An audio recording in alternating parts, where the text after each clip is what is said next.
You don't need to use an oversized AI model for everything, just like you don't need to use an axe to slice a cake. Find out how smaller models can deliver the right results and help cut AI costs up to 90% at IBM.com. The AI built for business. IBM. Looking for an AI glow-up that passes the office vibe check? What? AI that only knows the internet doesn't make sense for business. Get AI trained on your data at IBM.com. The AI built for business. IBM. Today on CityCast Portland, we're talking about Portland City Council looking for outside consultants to help reset and repair their workflow and relationships, the resignation of Crater Lake superintendent and what that could mean for this summer season, and the story unfolding surrounding ICE removing an asylum seeker from Oregon. Joining me on this week's Friday News Roundup are Oregonian City Hall reporter Shane Dixon Kavanaugh and our very own executive producer, John Notarianni. It's Friday, June 6th. I'm Claudia Meza, and this is what Portland's talking about.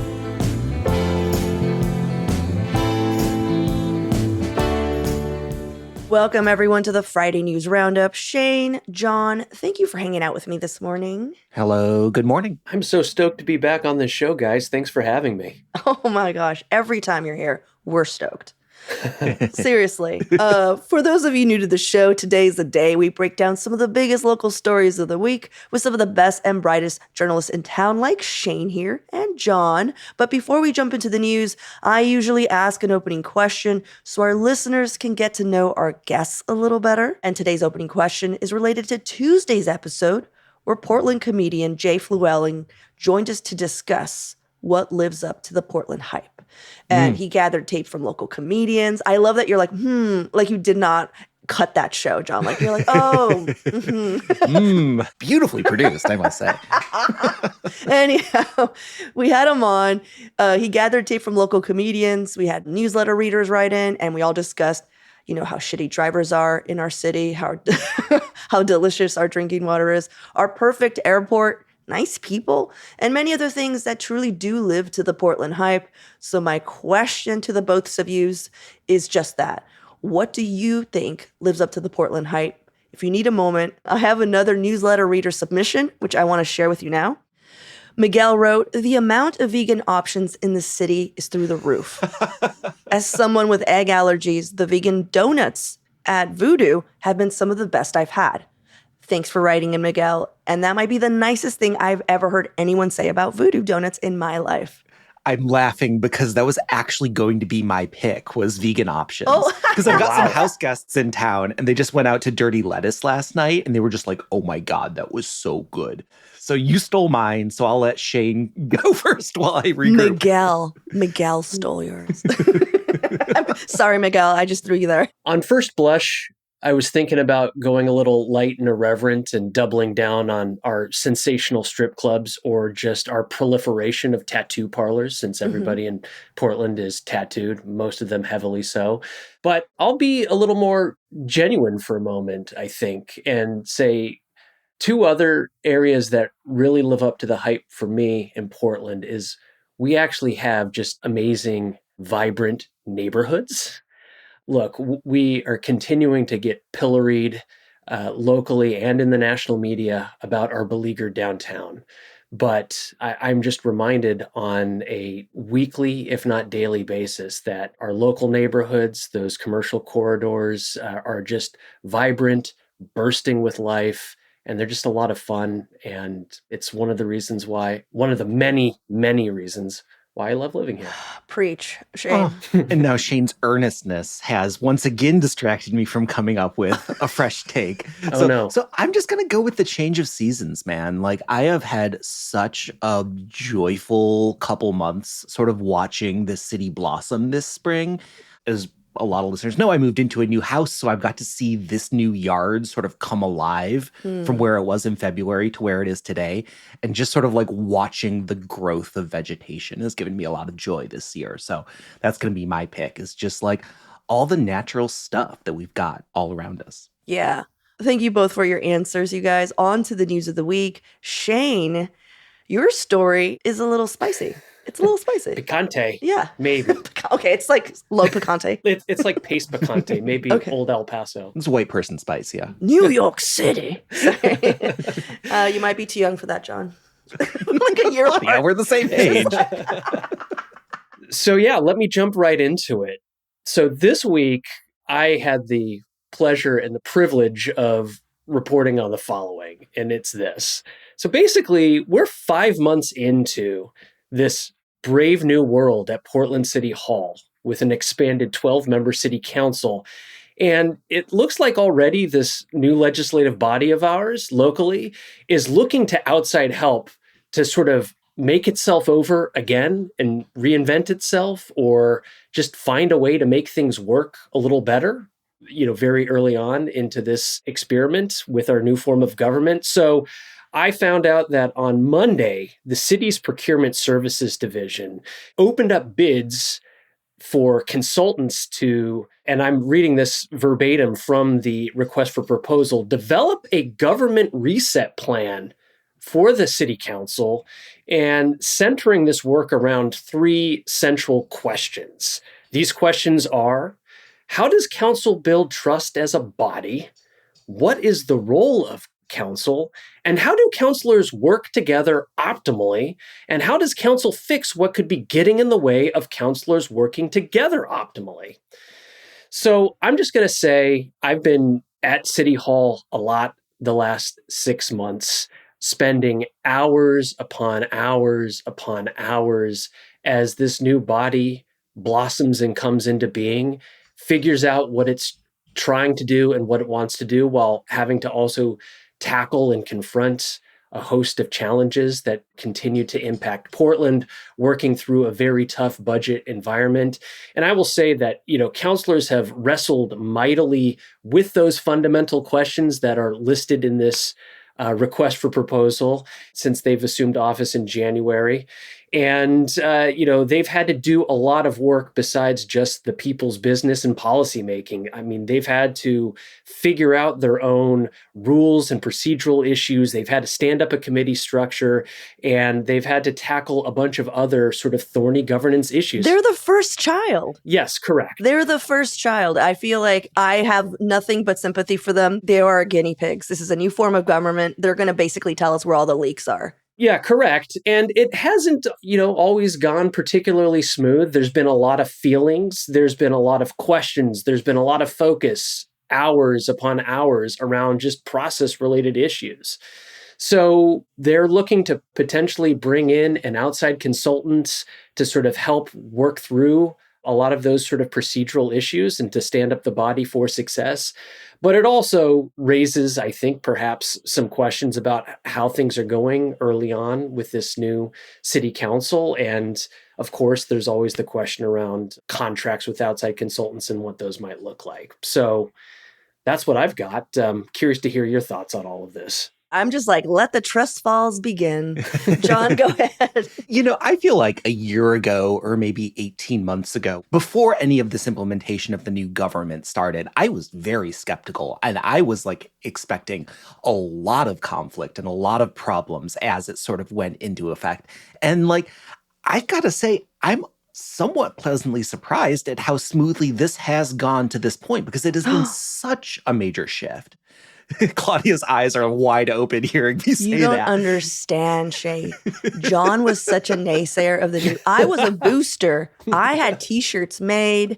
I had little flags. And John was just like, it's all gonna fucking just set itself on fire. There's too many people. You know what I mean? There are a lot of cooks in the kitchen. But what were you saying, John, before I of course, with a shift this big, there's going to be a lot of problems. I don't think it's a great show of faith that we already need to have an outside consultant come in to fix this, seeing as we did just go through a very major charter revision process to put this new government together. I'm skeptical of how much a single consultant or consultant agency is going to be able to step in and straighten it all out. I mean, that kind of feels like Mary Poppins' wish for me, that one person can come in and just make everything work again.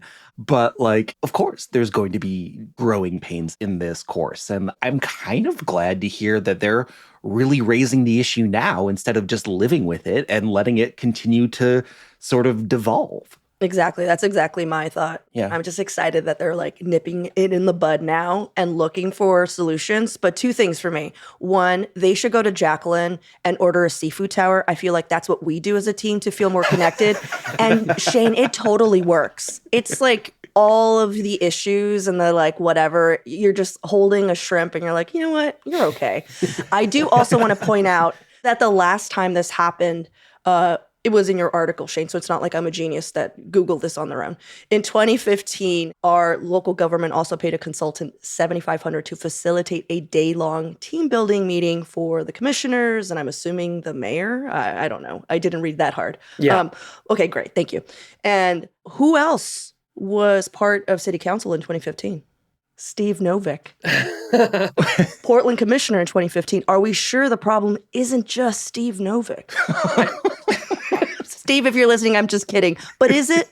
I think the challenges extend well beyond Steve Novick. Okay. Also, I think the other thing that is worth mentioning and pointing out here, too, is that it is likely that even though there is a competitive bidding process that's been open now for this outside consulting work, the council has a likely consultant already in mind. It's a group called HRNA Associates. They're based in New York City, and they have actually already approached the city council president and vice president about providing this kind of service free of charge.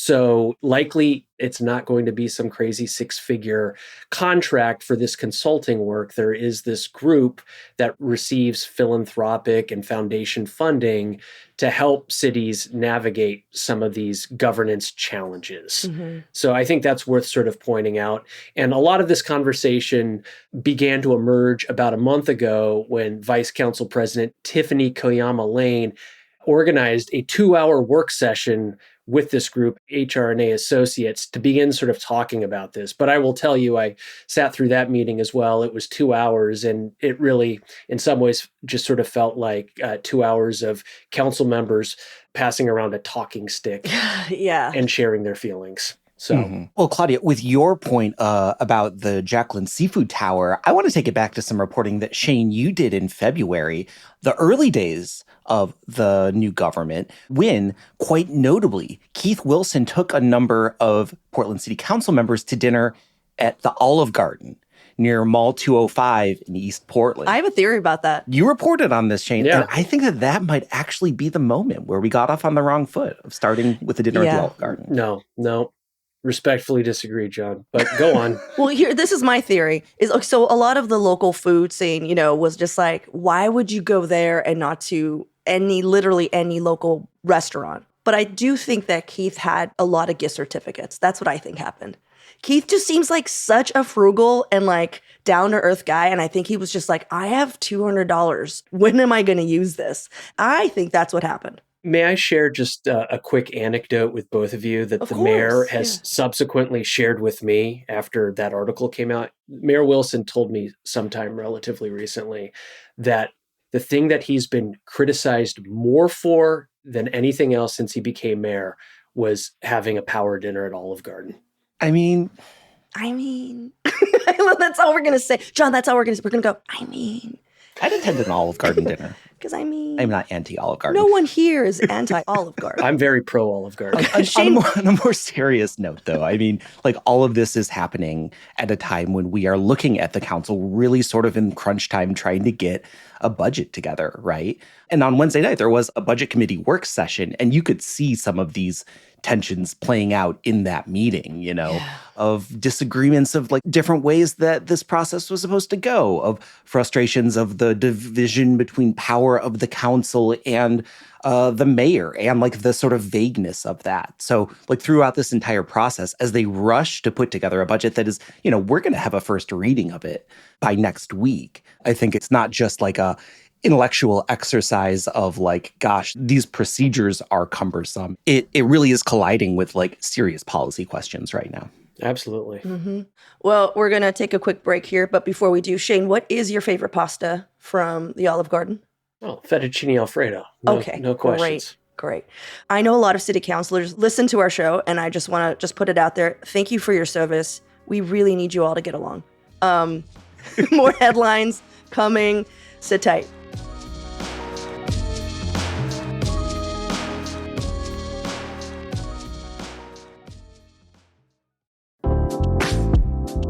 You can see over 50 large-scale Jurassic World dinosaurs, props, and scenes made from over 6 million Lego bricks in Jurassic World by Brickman, now open at the Oregon Museum of Science and Industry. The exhibition will also give Lego and Jurassic World fans opportunities to put their creativity and engineering skills to the test, with activities including island building, creating new dinosaurs, and even building escape vehicles to get away from a Tyrannosaurus Rex. And this isn't just an exhibit, it's an immersive, interactive, and thrilling journey through the stories and characters you love from the Jurassic World franchise. Learn more at omsi.edu. That's omsi.edu.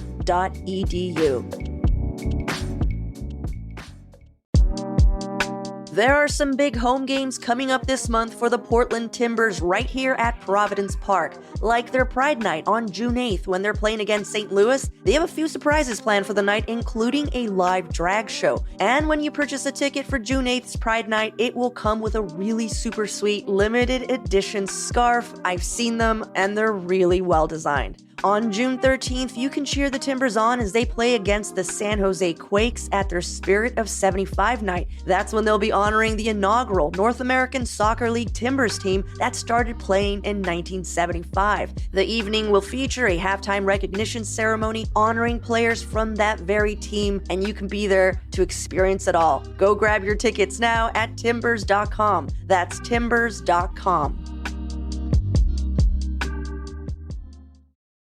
This week, I'm talking about all the upheaval and ongoing problems happening at Oregon's only full-fledged national park, Crater Lake. I relied on reporting by OPB, the Oregonian, KGW, and the Washington Post.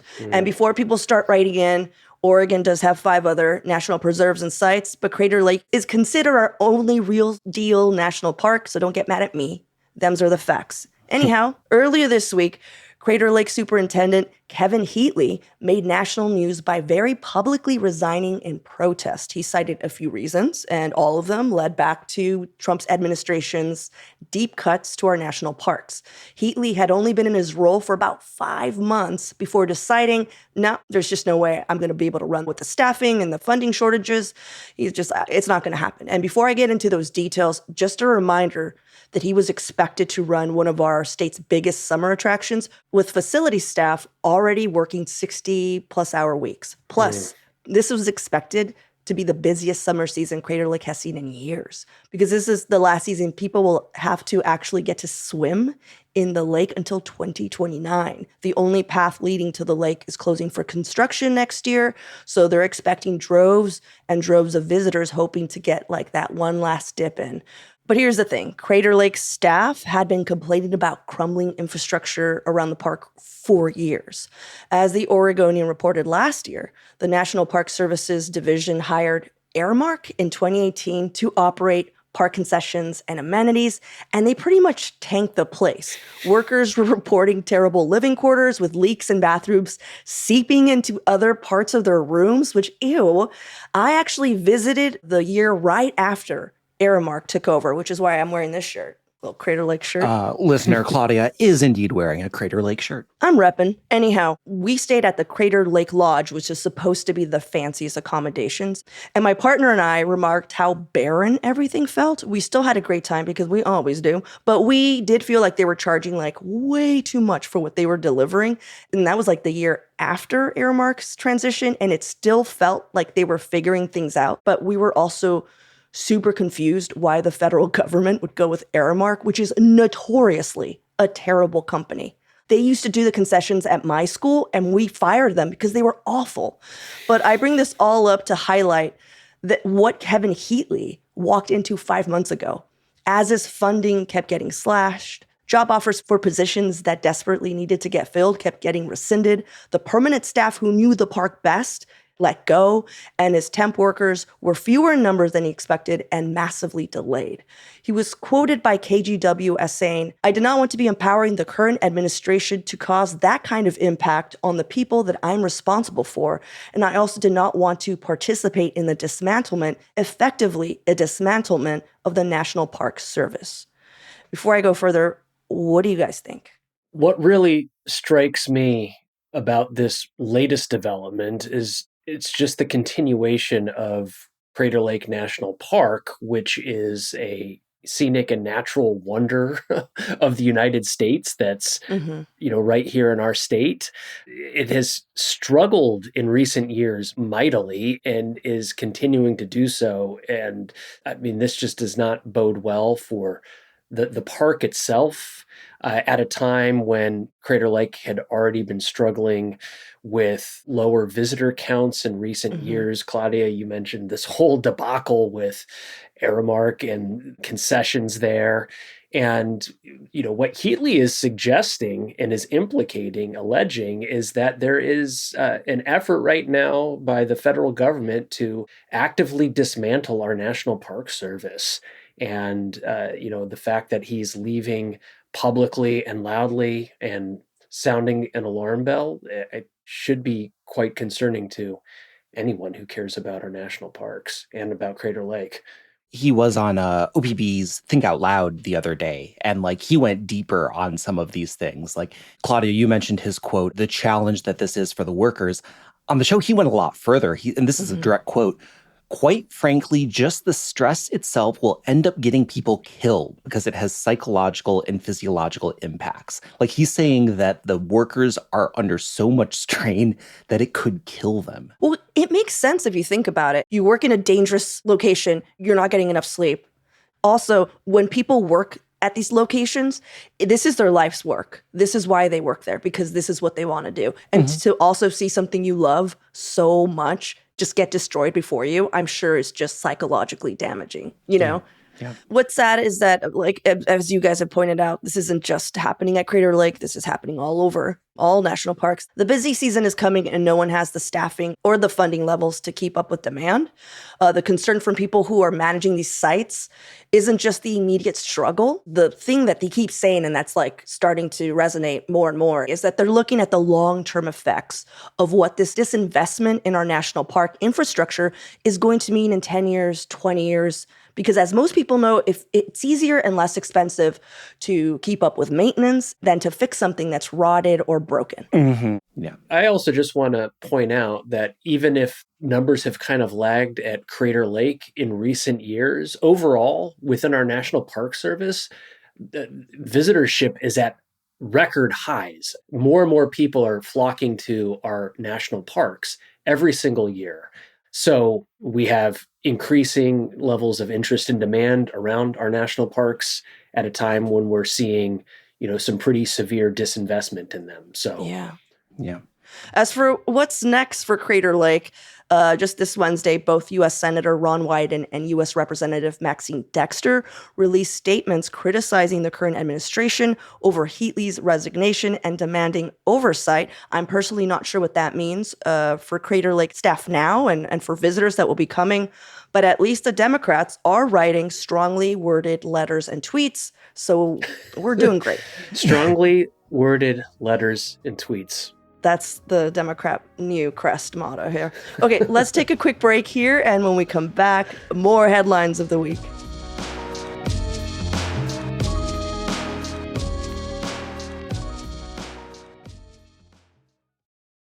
This episode is brought to you by Nespresso and Samra Origins by the Weekend Coffee Collection. Introducing Samra Origins. My collaboration with Nespresso is a connection to my roots, to my mother, Samra. Coffee that hits the right notes. It transports you. Crafted with unique notes and bold soaring flavors. Experience a taste that moves you. Nespresso and Samra Origins. Discover more at Nespresso.com. This episode is brought to you by San Pellegrino. A meal isn't just about what's on your plate. It's about what you bring to the table. San Pellegrino believes the table is where the best of life happens. That's what makes gathering around it so rich and rewarding. And with their unique, sparkling natural mineral water, San Pellegrino brings its best so you can bring yours. So, John, what are you looking into? I'm assuming something really pleasant and fun just to... Yeah, this is Feel Good Friday, right, John? Right? Yeah. Let's go. Sorry to let you guys down. I'm talking about the recent ICE arrest that just happened in Portland. This is on the back of some great reporting by Conrad Wilson at OPB, as well as Aaron Mesh at Willamette Week and Yesenia Amaro at the Oregonian. So we've all heard a lot about what's been going on nationally with immigrations and customs enforcement of agents doing arrests outside of courthouses across the country. Well, we have the first documented case of that happening here in Portland, and it happened just a couple days ago. A woman named OJM, a 24-year-old transgender woman from Mexico, had fled to the U.S. in 2023 seeking asylum after some really horrible things had happened, being abducted and raped by members of the Knights Templar drug cartel. She'd been living in Vancouver, Washington, and was trying to get asylum in the United States, so was at an asylum hearing at Portland's immigration court. But then federal attorneys moved to dismiss her case, and immediately afterwards, ICE agents detained her in the lobby of the courthouse. That same day, she was transferred to the ICE processing center in Tacoma, Washington. I will say that, the legal mechanisms immediately kicked into gear. U.S. District Judge issued an emergency order barring her removal from Oregon. Of course, she'd already been removed and was in Washington state, so that didn't go anywhere. So the next day, on Wednesday, the judge demanded that ICE provide the date, time, and justification for the transfer, also prohibiting OJM from being transferred outside of that Tacoma facility. But as of Wednesday, which is the last reporting that I've seen on this, her lawyers had still not been able to contact her. There was a habeas petition that had been filed to demand due process, stop deportation efforts. But it's really scary. And it is just one of a myriad of signals of these national policies coming and affecting Oregon in ways that are upsetting to a lot of people. What do you guys think? I mean, what is there to say other than that? This sucks. This is terrible. This is happening everywhere. I did find it, I don't know if it's comforting, but I was grateful of how quick Oregon kicked in to try to get this woman back into our state and safe. Because we are a sanctuary city, I didn't know that we didn't have like an ICE facility, which is why if you're wondering why she's in Tacoma, that's why she's in Tacoma. Or maybe it's like we have a holding facility, but not a processing facility, John. I don't know. You might know more about this, but I just know that our ICE facility is not functional in that way. Yeah. So there's a couple interesting things in Oregon law that I learned about while looking into this. One, the law here in the state sort of prohibits what's called long-term ICE detention. There we go. So that means just that people get transferred very quickly out of Oregon. But the sanctuary state piece is really interesting too, because I think that a lot of people might be under the misapprehension that since Oregon is a sanctuary state, that these sorts of things can't happen here. And that's just not the case. It just means that local governments are not coordinating with ICE and federal immigration enforcement. But ICE agents still have the capacity to make arrests here in Oregon. And I do think, we've heard a lot from the governor, from the mayor, of people really sort of standing up to preserve this sanctuary status that Oregon has been a leader in a lot of ways nationally. But that doesn't mean that people are completely safe here. I think what really stands out to me about this particular case is what it signals about how the Trump administration seeks and wants to dramatically increase the number of deportations in the United States. The administration has these sky-high ambitious figures for trying to remove millions of immigrants from the U.S. and are going to pretty spectacular lengths to achieve that goal.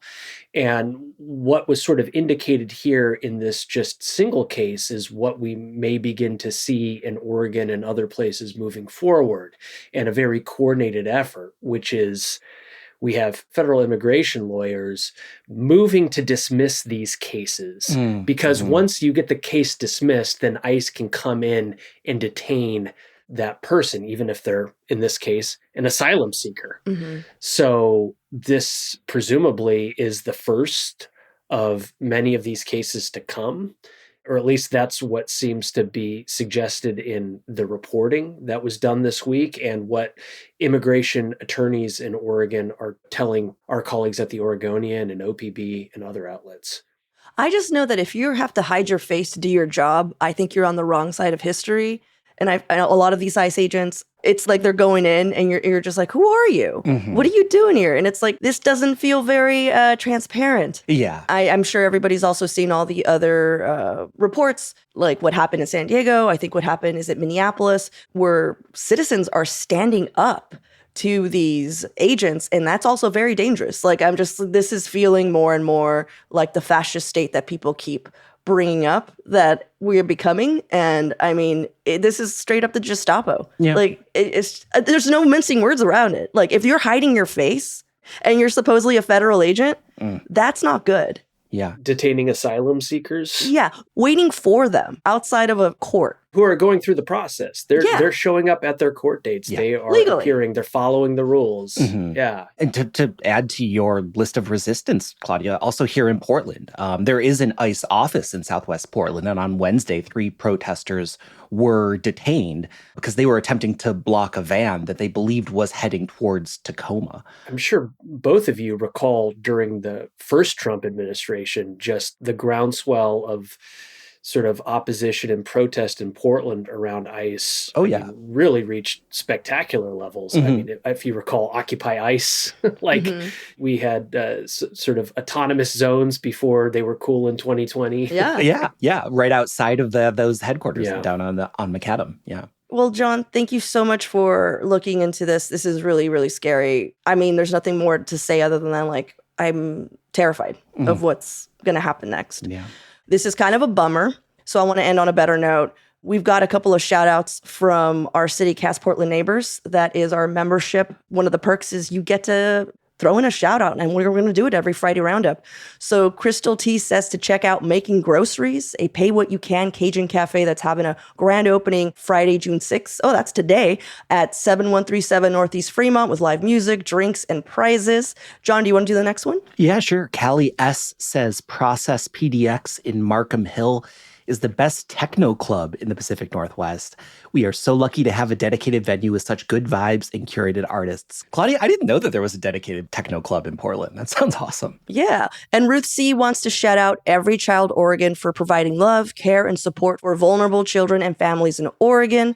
Thanks to Ruth, Callie, and Crystal. If you want to share your favorite local business or nonprofit on the pod, become a CityCast Portland member and send us your shout out. We'll read it right here. To become a member, join at membership.citycast.fm. That's membership.citycast.fm. Thanks, you two, for hanging out with me. And I hope everyone listening has a wonderful weekend. Yeah, thanks, Claudia. Thank you. That's all for today here on CityCast Portland. Thank you so much for listening. Our podcast production team this week was John Notarianni, Julia Fiaioni, and myself. Our Hey Portland newsletter editor is Rachel Monahan, and our host is me, Claudia Meza. Original music by Jenny Conley and Stephen Drizos. Additional music by All the Kimonos, as well as Sarah the Instrumentalist, Timothy Infinite, and Gregory David, courtesy of Epidemic Sound. We'll be back Monday morning with more from around the city. Until then, see you at Slim's.